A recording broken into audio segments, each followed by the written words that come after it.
नमस्कार दोस्तों, मैं हूं आपका दोस्त अभिषेक द्विवेदी। आपका अपने इस चैनल ABD एग्रीकल्चर पॉइंट पे बहुत बहुत स्वागत करता हूं। दोस्तों, जैसा कि आपको पता है कि एग्रीकल्चर टीए और केन सुपरवाइज़र का फॉर्म सबमिशन फरवरी 2022 से स्टार्ट हो जाएगा।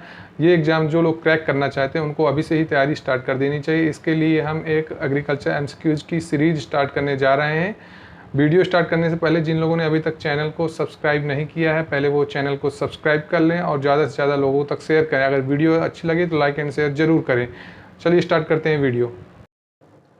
तो चलिए दोस्तों स्टार्ट करते हैं आज की MCQ सीरीज का पार्ट 1। पहला क्वेश्चन है, मूंग उर्द के साथ मक्का का इंटरक्रॉपिंग किस प्रकार की इंटरक्रॉपिंग का उदाहरण है। तो पहला ऑप्शन है सहचरी सस्यन, समांतर सस्यन दूसरा है, तीसरा है बहुस्तरीय सस्यन और चौथा है इनमें से कोई नहीं। इसका सही उत्तर होगा समांतर सस्यन। आप कमेंट बॉक्स पे आगे उत्तर देते रहिएगा। इसका सही उत्तर होगा समांतर सस्यन, पैरेलल इंटरक्रॉपिंग। अब पैरेलल इंटरक्रॉपिंग क्या होती है? Growing of crops as intercrop which having different growth habit and zero competition between each other. मतलब ऐसी दो फसलों को इंटरक्रॉप के रूप में उगाना जो असमान वृद्धि प्रवृत्ति वाली हों और जिनके बीच में जीरो कंपटीशन होता है, तो ऐसी फसलें ऐसा अंतर सस्यन समांतर सस्यन कहलाता है, समांतर सस्यन कहलाता है। दूसरा क्वेश्चन है, गन्ना आलू उदाहरण है, किस प्रकार के अंतर इंटरक्रॉपिंग का उदाहरण है। तो चलिए बात करते हैं। ऑप्शन है समांतर सस्यन, सिनर्जेटिक सस्यन, बहुस्तरीय सस्यन, इनमें से कोई नहीं। तो इनमें से कमेंट बॉक्स में आप आंसर दीजिए, इसका सही उत्तर क्या होगा। चलिए सही उत्तर की बात करते हैं। तो इसका सही उत्तर होगा सिनर्जेटिक सस्यन। अब ये सिनर्जेटिक सस्यन क्या होता है? तो सिनर्जेटिक सस्यन होता है जब इंटरक्रॉप्स का प्रति हेक्टेयर उत्पादन सोल क्रॉप के प्रति हेक्टेयर उत्पादन से ज़्यादा हो जाता है, तो ऐसे इंटरक्रॉपिंग सिस्टम को सिनर्जेटिक सस्यन कहते हैं। चलिए बात करते हैं अगले प्रश्न के बारे में।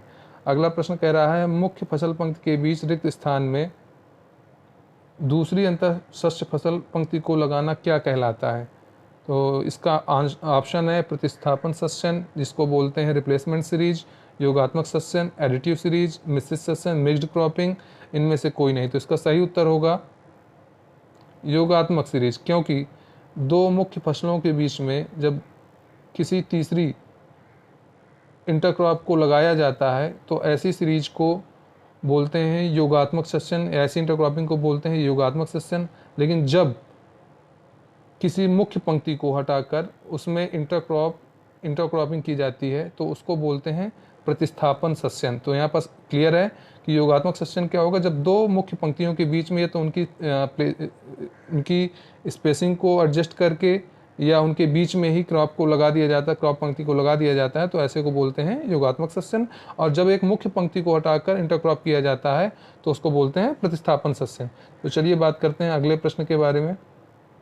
अगला प्रश्न है, एनिडेशन कहलाता है। अभी एनिडेशन क्या है? ऑप्शन दिए हुए हैं, फसलों का पूरक सहसंबंध, एक फसल का दूसरे पर हानिकारक प्रभाव, दोनों फसलों का परस्पर हानिकारक संबंध, इनमें से कोई नहीं। तो इसका सही उत्तर होगा एनिडेशन बोल रहा है तो फसलों का मध्य पूरक सहसंबंध होगा। इसका मतलब एनिडेशन क्या कहलाता है कि जो दोनों फसलें एक दूसरे को पूरक होती हैं। अब जैसे इससे रिलेटेड टर्म होता है एलिलोपैथी। एलिलोपैथी होता है एक फसल का दूसरे पर हानिकारक प्रभाव। जब एक फसल से स्रावित रासायनिक पदार्थ दूसरे फसल की ग्रोथ हैबिट को प्रभावित करता है तो वो कहलाता है एलिलोपैथी। चलिए अगले प्रश्न के बारे में बात करते हैं। अगला प्रश्न है, पालक का कौन सा भाग सिंक कहलाता है या सिंक होता है। चलिए उत्तर दीजिए। ऑप्शन है जड़, तना, पत्ती या ए और बी दोनों, मतलब जड़ और तना दोनों। तो इसका सही उत्तर होगा पत्ती।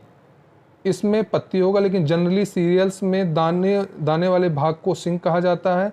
लेकिन जैसे कुछ एक्सेप्शनल होते हैं, जैसे आलू जो रूपांतरित तना होता है और उस आलू वाला भाग को, जड़ वाले भाग को, उसको जो रूपांतरित तने वाले भाग को ही बोलते हैं सिंक। पालक में जैसे पत्ती को बोलते हैं, क्योंकि ये इकोनॉमिकल पार्ट होता है इसलिए इसमें पत्ती को बोलते हैं। चलिए बात करते हैं अगले प्रश्न के बारे में। अगला प्रश्न है, ड्राईलैंड खेती में मुख्यतः मृदा क्षरण होता है। ऑप्शन है वायु, जल, दोनों, इनमें से कोई नहीं। तो जो ड्राईलैंड खेती होती है उसमें मृदा क्षरण वायु और जल दोनों के द्वारा होता है, वायु जल दोनों के द्वारा होता है। लेकिन जो रेनफेड फार्मिंग होती है उसमें मुख्यतः जल द्वारा मृदा क्षरण होता है। चलिए बात करते हैं अगले प्रश्न के बारे में। गेहूं की फर विधि किस संस्थान द्वारा विकसित की गई है। ऑप्शन है इक्रिसेट, क्रीडा, कजरी, इनमें से कोई नहीं। तो इसका सही उत्तर होगा इक्रिसेट। अब ये फर विधि क्या होती है? फरो इरिगेटेड रेज्ड बेड, ये एक सोइंग मेथड है ये गेहूं का, इसको विकसित किया था इक्रिसेट ने। इक्रिसेट कहाँ स्थापित है? हैदराबाद। इक्रिसेट कहाँ स्थापित है? हैदराबाद। और इसकी स्थापना कब हुई? 1972। ये क्रीडा क्या है? Central research institute for dry land agriculture, इसकी स्थापना हुई है 1985। अब कजरी क्या है? Central agriculture zone for research institute, central agriculture zone research institute, इसकी ये स्थापित है जोधपुर में, इसकी स्थापना हुई है 1959। तो इसका सही उत्तर क्या है? इक्रिसेट ने इसको विकसित किया। फर विधि को किसने विकसित किया है? इक्रिसेट ने। फर विधि को विकसित किया है इक्रिसेट ने। चलिए बात करते हैं अगले प्रश्न के बारे में। अगला प्रश्न है हमारा, international centre for agriculture research in dry areas कहाँ स्थित है? ऑप्शन है Aleppo Syria, Geneva Switzerland, Colombo Sri Lanka, इनमें से कोई नहीं। तो इसका सही उत्तर होगा एलिपो सीरिया। ये स्थापित कब हुआ? 1977 में इसकी स्थापना हुई। चलिए बात करते हैं अगले प्रश्न के बारे में। अगला प्रश्न है, ज्वार प्लस लोबिया उदाहरण है कवर क्रॉप का, पूरक फसलों का, कम्पिटिटिव क्रॉप का, इनमें से कोई नहीं। तो चलिए बात करते हैं इसके सही आंसर के बारे में। तो इसका सही उत्तर होगा पूरक फसलें।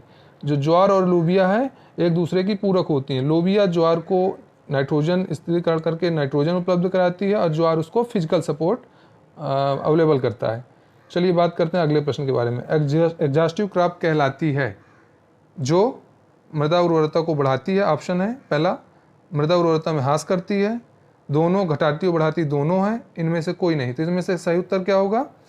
जो मृदा उर्वरता का ह्रास करती है। जैसे शब्द से स्पष्ट है, एग्जॉस्टिव मतलब जो न्यूट्रिएंट को एग्जॉस्ट करे या निकाल ले, मृदा उर्वरता का ह्रास करे। जब ये कब होता है? जब लगातार कंटिन्यूस क्रॉपिंग करते हैं सेम क्रॉप की, मेनली सीरियल्स क्रॉप को जब लगातार उगाते हैं तो सॉयल से न्यूट्रिएंट एग्जॉस्ट हो जाते हैं। तो इसका सही उत्तर क्या होगा?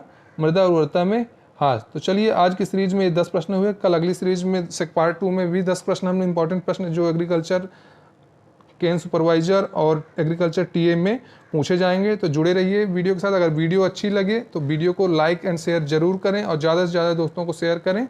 और एक लाइक तो बनता है यार,